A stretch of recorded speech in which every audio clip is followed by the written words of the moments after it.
guys, TheGamingGeek here, and welcome to a gameplay commentary. Now, just a quick word on the gameplay before I start. I don't want to keep doing Call of Duty all the time, so here is a bunch of different Minecraft PvP modes. So enjoy that in the background while I talk about today's topic.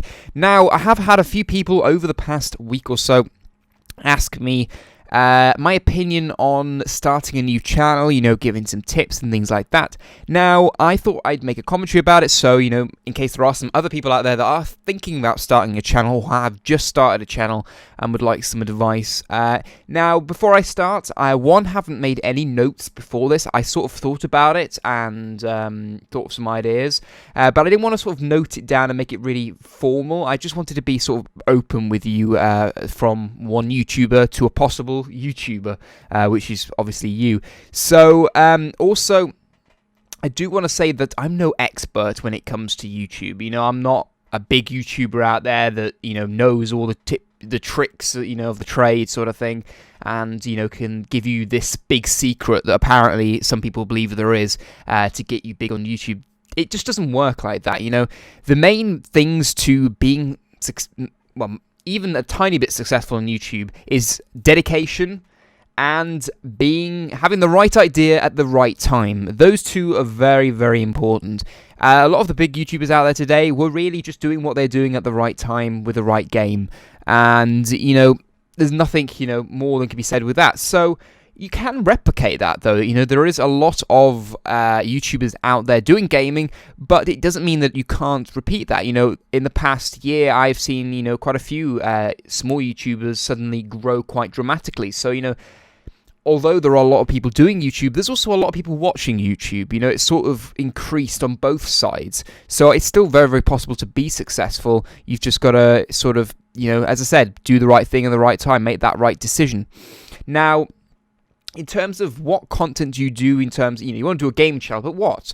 Now, that's really up to you. If you're going to try and specify on a particular game, make sure that that game has longevity. Make sure that, for instance, I wouldn't do a channel dedicated to only Slender, because, after 4 episodes max, you're going to sort of have dried up of new content, unless you can think of something crazy to do around that. So, try and think of a game that has a decent audience already. Maybe you can think of a game that's not already been covered that much, but you can see that there's a little bit of interest there. There's a bit of audience there. You can see that it's got somewhere to go. That's the best thing to do, really, if you are going to specialize on a particular game. There's nothing stopping you from going on to other games later on, but if you do want to sort of specialize to start off with, then, try and pick a game that, 1, you're not going to get bored of. That is very, very important. And 2, has some sort of longevity in the terms of community. There is actually people going to be watching your videos for time to come.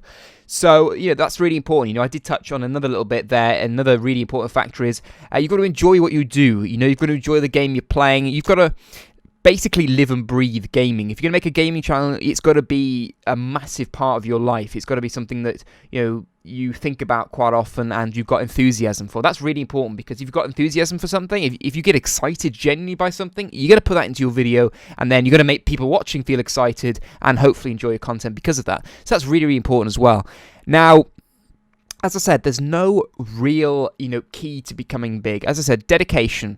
Day in, day out, you may not feel like doing a video a particular day, but, sometimes you do have to just get on with it and do it and, stick at it, because, you don't have to do daily videos, but I would do, if you're going to do daily videos, make sure you do daily videos. I'm not the best person to say this. Sometimes I have missed a few days, but I try my best to get videos out pretty much every day. So I know my audience is expecting videos pretty much every day. If you're doing videos 3 times a week, always put them on the same days. When you don't do them so frequently, try and put them on the same days.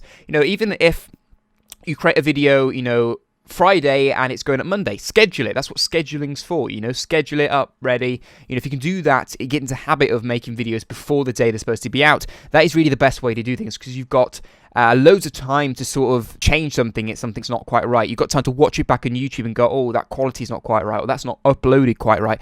Many times before, I've uploaded a video to YouTube and it's screwed up on the upload and it looks crap. If I've uploaded it a couple of days in advance, then that gives me the time to do that. So that's a really, really good thing. Also, when you are picking, just something I thought of now, if you are picking a particular type of game or particular game or a game in particular itself, make sure you pick something that you are going to want to continue. If you think about in 2 years' time, are you likely to going to have an interest in this game? Is that game good enough? Is it a Minecraft sort of, is it a game like Minecraft that can be played for quite some time? As I said, the community is a big part in this, because as you grow an audience, if you specify a particular game that you're making your channel to, your audience will basically want to see that. If you look at some of the big YouTubers, a really good example is Syndicate. He put so much into his Minecraft, into the Minecraft project. For ages, I remember seeing on his videos, if he wasn't doing anything like Minecraft project-wise, he would just get spammed with comments going, we want to see the Minecraft project, we want to see the Minecraft project. So take that into mind. Your audience, are just going to want to see what they subscribed for, and sort of a word from a YouTuber to a YouTuber, if you are a YouTuber, they are a bit stubborn. The audiences can be a little bit stubborn. I'm not talking about anyone in particular, but YouTube viewers are a bit stubborn, and if they've subscribed for a particular thing, they want to see that particular thing. So you got to make sure that they are still seeing that content. If especially if you're a large part of your audience, keep that in mind. Otherwise, you may lose them, and that could have a big hit on your audience.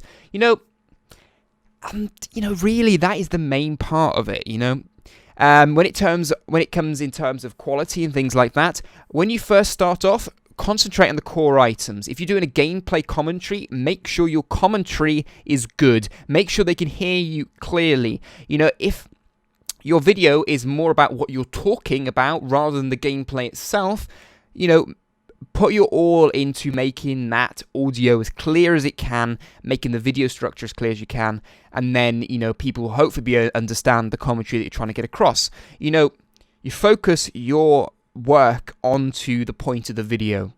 If people can't understand why if people can't hear what you've got to say, then that video is basically pointless. If you put yourself in the viewer's shoes, they'll just go, well, why am I bother watching this? I can't even hear what you're saying. I've seen Minecraft a million times, for instance. Why am I even watching this? That's something you've really got to think about. So, really concentrate on that. What I would say in most videos, unless it's a let's play, put the audio first, and then then the video, and then worry about any sort of little extra, whether you've got a webcam in the corner, where you've got this awesome intro, awesome outro, or whatever. Focus on the main point.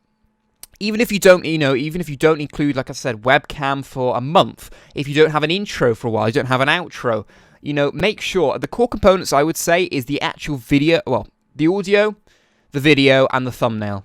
Get those things right, and the title, maybe. But thumbnails tend to be a lot more important, I've realized, than titles. A clear thumbnail, try and, because I do thumbnails for a lot of people now. My advice in terms of thumbnails would be the less text, the better. I've had people come to me, they say they want this thumbnail, and they give me this massive sentence of text. I'm like, no way I'm putting that in the thumbnail. I said, it'll just look cluttered. And people just glance at thumbnails. They don't study each one, to read exactly what it says on each one. Shorten it down, take words out unnecessarily. Even if it doesn't have to, it doesn't. You can shortcut things. Rather than Call of Duty gameplay commentary with sniper, put rather than Call of Duty Black Ops 2, put Black Ops 2. Because people know it's Call of Duty, yeah? And then put, rather than with sniper, put plus sniper. Or W slash. You can put W slash is sort of a shortened version of with. Anyway, I'm sort of going off on a bit there, but you get the point. Thumbnails, try and keep them to the point, because the whole point of a thumbnail is to catch someone's attention. So try and think of what, actually is going to stand out, and the less text, the better. Things like that. I can go into that properly, detailed, thumbnail-wise, on another video. If you do want to see that, let me know down below. But, that's the main of it. So, really, 4 key focus points. The video quality, the audio quality, the title, and the thumbnail. And this also, the video quality sort of thing, actually plays into the sort of trying to plan it ahead thing. If you plan it ahead, then you can, if your internet's not so good, then you can sort of make the quality better because you can upload it overnight. You know, I used to do that quite a bit when my internet used to be considerably worse than this. I used to always upload my videos overnight because then I knew it wouldn't slow everyone else down in the house, and I knew it would just be undisturbed. It could upload on its own, and I'd wake up in the morning and it'd be done. You've got to sort of try and push the bar because, you know, there's no excuse these days, you know, for a video not being HD, for instance. You know, you've sort of got to try and slowly, you don't have to from the get-go, but you start to have to catch up with the bigger YouTubers in terms of quality, because viewers will just expect that same quality that they're seeing on their bigger YouTubers on any other YouTuber. It doesn't matter the size of them. They will be, some of them will be a little more lenient, but in general, if you want to make an impression, if you want to really you know, sort of grow your audience and sort of, you know, make people go, oh my god, why don't I subscribe to this guy? You really have to look and go, you know, how can I sort of match their quality? You don't have to add in some crazy effects and things like this. Just get the core video quality, audio quality, and you can use basic, you know, you can use basic HD capture cards. You can use basic mics. Honestly, if you edit it right, you can get the best out of it. Now, I could make a whole series probably on this and do all the different little things like how to, you know, get the best out of a crappy mic, or, you know, things like that. But I'm going to leave it there, guys. Thank you for watching. If you have made it this far, you're absolutely amazing. Hit that like button if you enjoyed watching it. Leave any feedback or suggestions in the comment section down below, and I'll see you on the next video. But as always, drink tea and game on.